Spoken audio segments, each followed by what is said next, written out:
Hai, Assalamualaikum. Selamat berjumpa, saya Cikgu Zaidi Omar, Dewa Ambassador untuk tahun 2025. Hari ini saya nak review satu reel terbaru daripada Daiwa, keluaran tahun 2025, iaitu keluaran spinning Daiwa yang terbaru.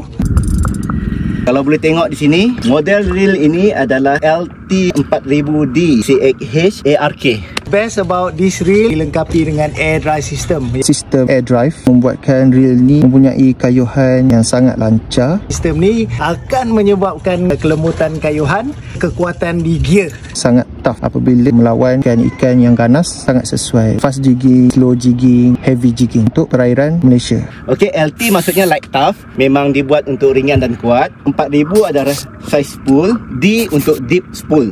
Deep spool dia ni boleh masuk tali PE 2 sehingga 300 meter. Memang cukup-cukup lah untuk kita jigging. CXH bermaksud compact spool. XH adalah dia punya gear ratio. XH tu kira high gear, dan untuk Dewa ni adalah ratio 6.2. ARK adalah all round knob.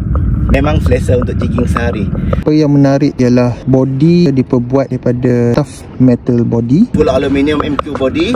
sesuai untuk permainan di laut, permainan saltwater, kerana ia tahan daripada corrosion.